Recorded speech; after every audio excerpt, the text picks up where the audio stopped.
You're not going anywhere in that. The rain had been falling for 3 hours without pause, the kind of relentless Chicago downpour that turned every street into a river and every bus stop into an island. Declan Marsh sat behind the wheel of his black Range Rover, idling at a red light on Michigan Avenue, his phone face down on the passenger seat. He had left the Harrington Group's quarterly dinner early. Again, which his assistant would note tomorrow with the same careful silence she reserved for things she disapproved of but would never say aloud. He was about to pull through the intersection when the headlights caught her. She was standing at the corner bus shelter, except the shelter roof had given up somewhere along the east panel, and a sheet of rain was coming straight down on her left side. She had not moved to avoid it. That was what stopped him first, not that she was wet, but that she had simply accepted it. She stood very still, a canvas tote bag clutched against her chest with both arms, her dark hair plastered flat against her face. She was wearing scrubs, green ones with a small hospital ID still clipped to the pocket. Her shoes were soaked through. He could see that from 20 feet away. The light turned green. Declan did not move. The car behind him tapped its horn once, politely, then a second time. He pulled to the curb instead of through the intersection, earning a long, irritated blare as the other driver swerved past. He did not particularly care. He stepped out of the car into the rain, which was colder than he expected, and walked toward her. She looked up when she heard his footsteps. Her eyes were dark brown, and they went from cautious to alarmed in about half a second. "I'm not interested," she said before he could open his mouth. "In what?" "In whatever this is." She took one small step back, her shoulders going tight. "The next bus isn't coming," he said. He had checked the CTA app reflexively while pulling over, delayed indefinitely, flooding on the 151. "There's a water main situation near the loop. They're diverting everything." She stared at him. "How do you know that?" "Because I looked it up 30 seconds ago." He held out his phone. She didn't take it, but she glanced at the screen long enough to read it. Something in her posture shifted, not relaxing exactly, but recalibrating. "I'll get a rideshare," she said. "Surge pricing is running about 4 times right now, and the wait time in this neighborhood is." He checked again, 52 minutes. She looked at him, then at the rain, then back at him. "You're not going anywhere in that," he said, and nodded toward her soaked canvas bag, her soaked shoes, her soaked everything. "I have a car and no reason to be anywhere tonight. Where do you live?" The silence stretched long enough that he thought she was going to say no. Then she said, "Wicker Park, that's 20 minutes. 15 if the Kennedy's clear." Another pause. She was studying him the way he imagined. She studied patience, assessing, clinical, deciding something. "You can sit in the back," he said. "Lock the door if you want. I won't be offended." She didn't sit in the back. She got in the front seat, pulled the door shut, and held her bag on her lap like a shield. The heat was already running. She turned slightly toward the window and said nothing for the first full minute, but he watched her shoulders inch down from around her ears as the warmth settled in. "Thank you," she said quietly, to the window more than to him. "You've been on your feet all day," he said. It wasn't a question. She turned to look at him then. "What makes you say that?" "The way you were standing back there. You weren't cold and miserable. You were too tired to be either." She considered that. 14 hours, plus the commute. She paused. "I'm Nadia Fenn," Declan Marsh. She didn't react to the name, which he found, unexpectedly, something close to relief. They drove through the wet city mostly in silence, which was not uncomfortable. She watched the rain on the window. He kept his eyes on the road. Somewhere around the Ohio Street ramp, she asked him why he had been driving alone in the rain at 11 o'clock on a Thursday. "I left a work dinner early," he said. "What kind of work?" "Real estate development." She nodded slowly. "And you couldn't stay through dessert?" He almost smiled. "I could have. I just didn't want to." "Fair enough," she said, and looked back out at the rain. He pulled up in front of her building in Wicker Park, a narrow 3-flat with a security door and a light out over the entrance that should have been replaced months ago. She thanked him again, genuinely this time, and got out into the rain, her bag over her head, and disappeared through the door. He waited until the light in what he assumed was the second floor came on before he pulled away. He drove home telling himself that was the end of it. It wasn't. Marsh Development Group occupied 4 floors of a building on West Wacker, and Declan ran it the way his father had taught him to run things. Precisely, quietly, without sentiment. He had inherited the company at 31 when his father had his first heart attack, and then rebuilt it methodically over the following decade into something his father would have considered almost unrecognizably successful. He was 42 now. He ran $300 million in active projects, had a board that deferred to him, and came home most nights to an apartment that looked like a magazine spread and felt like a waiting room. He had been married once, briefly, at 35. Her name was Caroline, and she was brilliant and restless and fundamentally unsuited to a man who worked until midnight and struggled to say the things he actually meant. The divorce had been civil and honest, and left him with the understanding that something in him was slightly misaligned from the ordinary requirements of love. He had made his peace with this. He told himself that, on the drive home from Wicker Park, too. The following Tuesday, he was walking through the main atrium of Rush University Medical Center. One of his largest projects, a mixed-use development adjacent to the medical district, required a series of meetings with hospital administration about access easements and construction noise mitigation. He did not expect to see her. She was standing at the nurse's station at the end of a long corridor, handing a chart to a colleague, laughing at something the other woman had said. She was in the same green scrubs, or a different pair that looked identical. Her hair was pulled back. She looked like a completely different person than the still, soaked figure at the bus stop. Lighter somehow, more herself. She turned and saw him before he could look away. There was a beat where neither of them did anything. Then she tilted her head, the corner of her mouth pulling sideways. "Michigan Avenue," she said. "Rush Medical Center," he replied. "You have a meeting here, apparently." He nodded toward the administrative wing. "You work on this floor." "Pediatric ICU." She said it without particular weight, the way people name things they've lived with long enough that the gravity of them becomes simply familiar. He didn't know what made him say the next thing. He had not planned it. "There's a coffee place on the ground floor. I have 40 minutes before my meeting if you have a break." She looked at him for a moment. "I have 20. That works." She drank her coffee black and sat with her elbows on the table in a way that suggested she had long ago abandoned the performance of looking less tired than she was. She asked him what kind of development was adjacent to the medical district, and he told her, and she asked better questions about it than most investors he'd sat across from.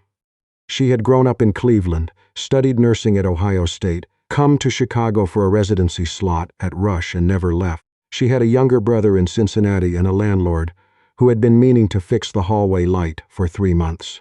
She did not ask him what his net worth was, or whether he knew anyone famous, or whether the view from his office was impressive. She asked him whether he actually liked the work, and when he said yes, she said, "Most people in money say that, but they mean they like winning. You sound like you mean something else." He paused. "I like building things that last." She looked at him steadily. "Yeah," she said. "That's something else." She had to go back upstairs. She shook his hand at the elevator, which made him smile after she was gone. He ran into her 3 more times over the following month.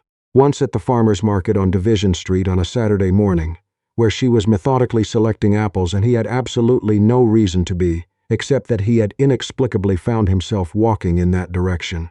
Once at a lecture at the Chicago Humanities Festival, which they had both apparently decided to attend for reasons neither of them interrogated. Once outside the library on State Street, where she was returning a stack of books, and he was walking from a meeting that had ended a block away. "You keep appearing," she said, outside the library, not accusingly, more like she was noting a weather pattern. "I was going to say the same thing about you," he said. She laughed then, a real one, head tilting back slightly. It was the first time he'd heard her laugh like that, without the wry, measured quality she usually kept around it, and he felt something shift in his chest, in a way that was not comfortable and not unwelcome. He asked her to dinner. She said yes without the pause she'd given everything else. They went to a small Italian place in River North that Declan had been to many times for work, and that felt entirely different with her, across from him. She ordered the thing she actually wanted instead of the second cheapest option, which told him something. She talked about a patient she was worried about, a 4-year-old boy who had been in the PICU for 11 days, without naming him, with the kind of precise, carefully managed concern that Declan recognized as the professional version of being deeply attached to an outcome you could not control. "Do you always get attached?" he asked. She thought about it honestly. "I try not to. I'm not very good at it." "That's probably why you're good at the job." She looked at him across the table, evaluating this. "Maybe," she said. Or it just means the job costs more than it should. He thought about his father, who had run his company for 35 years with a precision that left no room for cost, and had paid for it in a way that no quarterly report could measure. "Yes," he said, "I know what that's like." She tilted her head. "I believe you." They closed the restaurant down without noticing. He walked her to the Uber she'd called. He had offered to drive and she had declined, which he respected, and she stood on the sidewalk in the October cold, not quite leaving, turning her phone over in her hands. "This was good," she said. "It was," he agreed. She nodded once, as if that settled something, and got in the car. What followed was the slow, unclassifiable thing that Declan had not experienced before and would not have known how to name even if he had. They were not dating, exactly. They had not said that word, had not assigned any architecture to what they were doing. But she was the first person he wanted to call when something went well, and the first person he thought of when a meeting went wrong, and he found himself paying attention to things he had never paid attention to before. Which diner near the hospital she preferred, that she kept a spare pair of socks in her work bag because the floors were always cold, that she read 2 books at once and could not explain why. He started doing small things. He didn't announce them, he simply did them. He had access, through his development contacts, to a city housing board that administered emergency assistance for residents facing displacement. Nadia had mentioned once that 3 families on her block were being pushed out by a landlord converting their building to short-term rentals. Declan spent 45 minutes on the phone with the right person and ensured the cases were escalated. He never told her. He knew the pediatric ICU had been running a fundraising drive for a new family lounge. A place where parents could sleep within the unit rather than down a corridor and around a corner from their critically ill children. The goal was $60,000. They were at 38. An anonymous gift of $22,000 arrived within the week. He did not leave his name. He noticed the light above her building entrance was still out. He found the property management company through the county assessor's records, and a brief, well-worded email from an attorney in his office had it replaced within 48 hours. She texted him that evening, a photo of the lit-up doorway. Someone finally fixed it. Only took 4 months. He wrote back, "Progress." He told himself these things were simply efficient, that he had resources and he used them, that it was not complicated.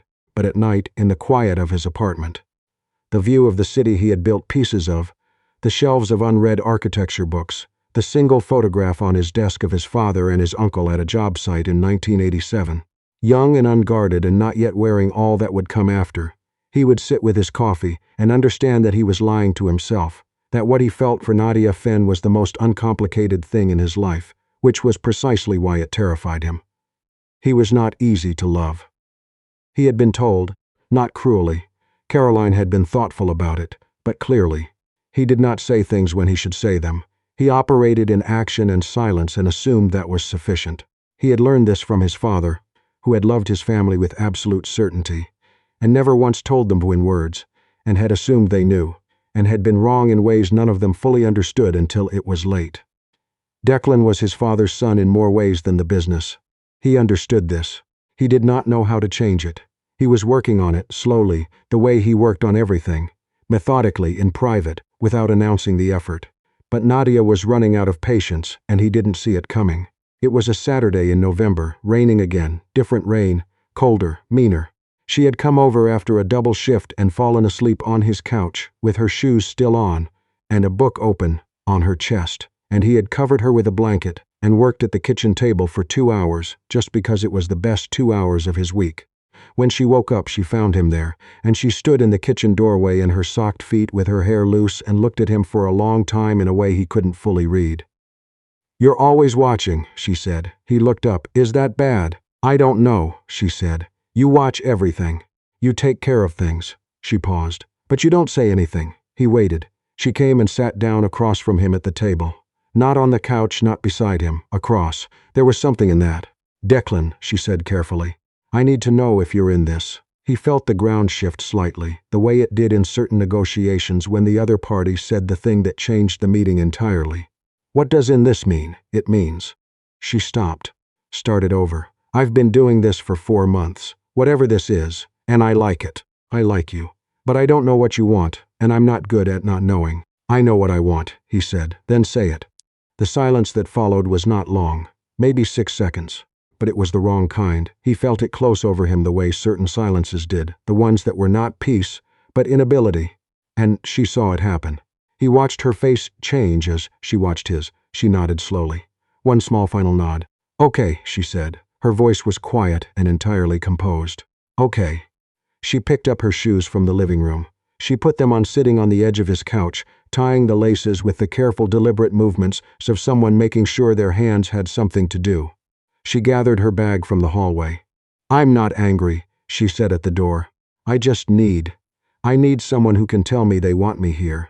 I can't keep inferring it from things you do," he opened. His mouth, the words were there. He knew what they were.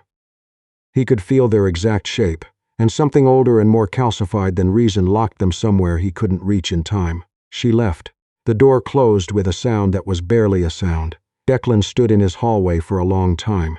Then he walked to his desk and sat down and looked at the photograph of his father and his uncle on that job site in 1987. Young men, squinting against the sun, laughing at something someone just off camera had said. His father had been dead for 6 years. The last real conversation Declan remembered having with him, not about business, not about quarterly reports, just about something true, had been in a hospital room in 2019, his father's hand small and uncertain in a way it had never been before. "Tell the people," his father had said so quietly. Declan had leaned in close to hear. "The ones that matter. Don't do what I did."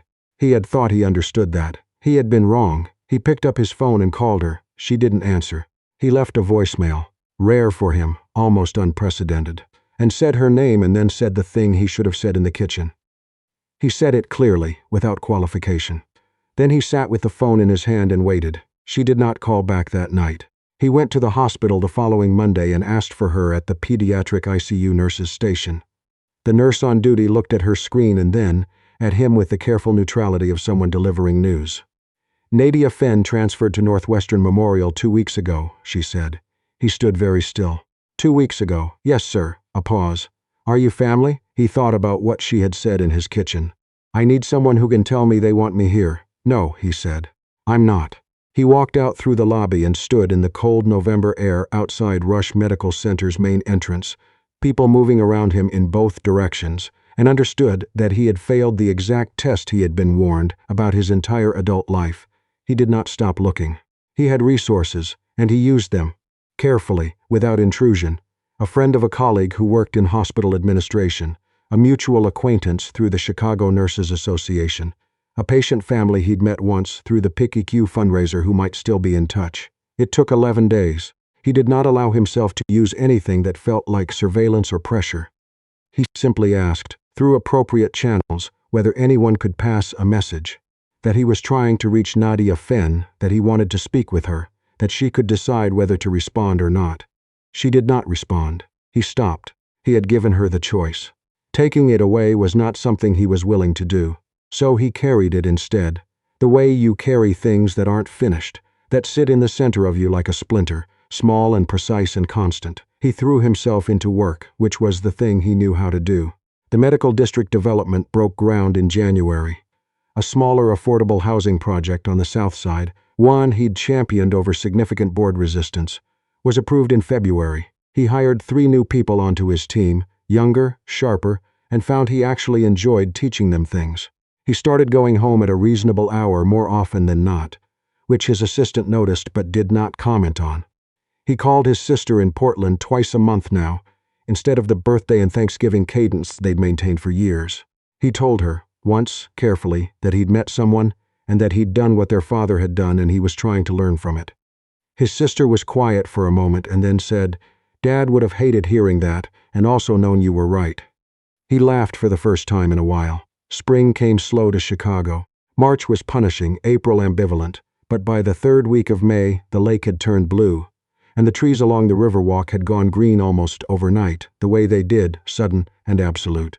On a Saturday morning in late May, Declan was cutting through the River North Gallery district on his way back from an early site visit, coffee in hand, tie already loosened at 7:45 a.m. A small gallery on Superior Street had a photography show in the window. He had walked past every Friday for 3 weeks without stopping. He stopped. The photograph in the window was of a children's hospital ward at night. Empty beds, soft blue light, the specific quality of quiet that happened in those rooms when the day staff had gone and the overnight crew was managing carefully. He stood looking at it for a full minute. He thought of her. He thought of the way she had described her patients without naming them, the weight she carried without performing it. He went inside. The gallery was small and nearly empty. The photographer was showing a series on medical spaces. Not clinical documentation, something more interior than that, about the particular texture of care and waiting. Declan worked his way through the room slowly. He was looking at a photograph of a hospital corridor when someone came to stand beside him. He didn't look over immediately. Then he did. Nadia Fenn was looking at the same photograph, a coffee cup in her hand, wearing a gray jacket he'd never seen before. Her hair was down. She looked well. She looked settled, he thought, like someone who had found their footing. She saw him a half-second later.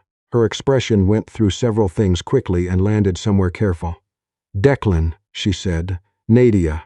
He heard his own voice and thought it was steadier than he deserved it to be. They stood there, the photograph between them and 11 months behind them, and everything he had not said still present in the air with a vividness that surprised him. "I left you a voicemail," he said. "I know." She looked at the photograph. "I wasn't ready to call back, I know." He had understood that.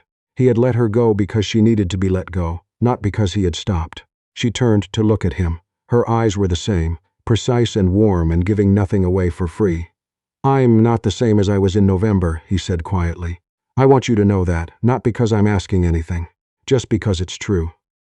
She studied him for a moment. What changed?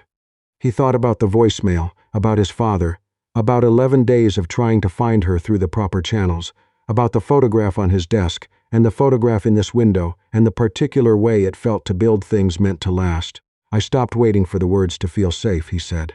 "I said them anyway." She was quiet. She turned back to the photograph. "I moved to Northwestern," she said. "Better unit, better hours. I've been good. I'm glad." "I thought about the voicemail a lot." He waited. She finally looked at him again fully, the way she had across the dinner table in River North, evaluating something, deciding something. "Coffee," she said. "Not a decision. Just coffee. That's all I'm asking." They walked out together into the May morning, the city wide open around them, the lake somewhere east beyond the buildings throwing light up into a sky that had finally decided to be clear. She didn't take his arm and he didn't reach for her hand, and nothing was declared or resolved. But she was there, walking beside him on a Saturday morning, and he was present for it in a way he hadn't been present for things in a long time, not managing, not operating, not constructing a future in his head. Just walking, just the morning, just her voice beside him. They sat in a coffee shop on Chicago Avenue for 2.5 hours. She asked him what had actually changed, and he told her the truth, all of it, including the part about his father and what he'd said in that hospital room and how long it had taken to understand he'd been carrying the wrong lesson about what strength was supposed to look like. She listened without interrupting. When he finished, she looked at her cup for a moment. "I've been talking to a therapist," she said, "since January, about the job, mostly, but also about why I keep waiting for people to leave before they actually do." He looked at her. "Did it help?" "Still helping," she said. "That's kind of the point," he nodded. "Yeah." The May light shifted on the table between their cups. Outside, the city went about its Saturday business. Runners and strollers and someone delivering groceries on a bicycle. Ordinary morning being ordinary, the way most of life was ordinary, and still somehow entirely sufficient. "I'm not going to ask you to decide anything today," he said. "I want you to know I'm still here, that I haven't." He paused, getting it right. "I haven't stopped wanting you here." She looked at him for a long time. The caution was still there. It would probably be there for a while, which was fair, which he had earned. But behind it something else, something she was choosing not to close off. "Give me a little time," she said, "not 11 months. The corner of her mouth moved. "Just a little. I've got time," he said. What followed was slower and more careful and more honest than anything that had come before, which made it, finally, the real thing. They did not rush back to where they had been. They rebuilt it differently, with actual words this time, with the things said in the moment rather than held and held and held, until they calcified into silence. He told her, plainly and without ceremony, that he loved her. Not at the end of some significant evening. On a Tuesday night while she was eating cereal at his kitchen counter, and he was reading a contract on the couch, and the apartment was full of the ordinary sounds of two people existing in the same space. He looked up and said it the way he should have said it in November, like it was simply and absolutely true, which it was. She looked at him over her cereal spoon. "I know," she said then. "I love you too. I have for a while." "I know," he said. She threw a dish towel at him. He caught it, and the sound of her laughing in his kitchen was the best sound he had heard in any room he had ever built or owned or walked through in his life. They got married on a Friday evening in September, in the garden of a Smallville venue in Lincoln Square, under lights strung between old oak trees. The guest list was 30 people. Her brother flew in from Cincinnati. His sister came from Portland with her husband. 3 nurses from Nadia's unit at Northwestern, still in the particular exhausted grace of people who work with the very sick and keep showing up anyway. 2 of Declan's oldest colleagues who had known him long enough to understand the full significance of seeing him this happy. An older couple, parents of a child Nadia had cared for 2 years ago, a little boy who had made it through 11 days in the PICU and who was now, she had told Declan, in kindergarten and apparently obsessed with dinosaurs, sat near the back and wept through the entire ceremony without embarrassment. Declan spoke his vows without a single note. He said that he had spent a long time believing that action was the same as expression, that doing things for someone was the same as telling them what they meant to you. He had learned, late but not too late, that these were not the same, that the people you loved needed to hear it, needed to know it was deliberate and chosen and said out loud, not just felt in private and demonstrated in shadow. He promised her he would keep learning this, every day, out loud. She touched his face when he finished, and then she said her own vows, which were shorter and more precise, and which she had absolutely written herself. He could tell by the dry note at the edges, and which ended with something that made most of the 30 people in attendance laugh, and then promptly cry. After, when the lights were warm and the evening had gone soft, and the last guests were finding their coats, they stood together on the edge of the garden, looking out at the city beyond the oak trees, lit and enormous, and containing everything they had each arrived here through separately. "A rainy street corner," she said. He looked at her. "What? That's where this started." She tilted her head. "You were terrible at small talk." "I was efficient," he said. "You told me the bus was canceled, and the surge pricing was 4 times. You got in the car. I was freezing," she said. "And also," she paused, and the pause was deliberate and warm. "And also I looked at you and thought, this person actually sees what's in front of him. Most people don't." He was quiet for a moment. The city glittered. The lights overhead moved slightly in a late September breeze. "I almost didn't stop," he said. The light turned green. "Someone honked. But you stopped. But I stopped." She leaned into him, and he put his arm around her, and they stood there the way people stand at the end of things that are actually beginnings. Not looking back, not looking forward, just present in the moment that is its own sufficient thing.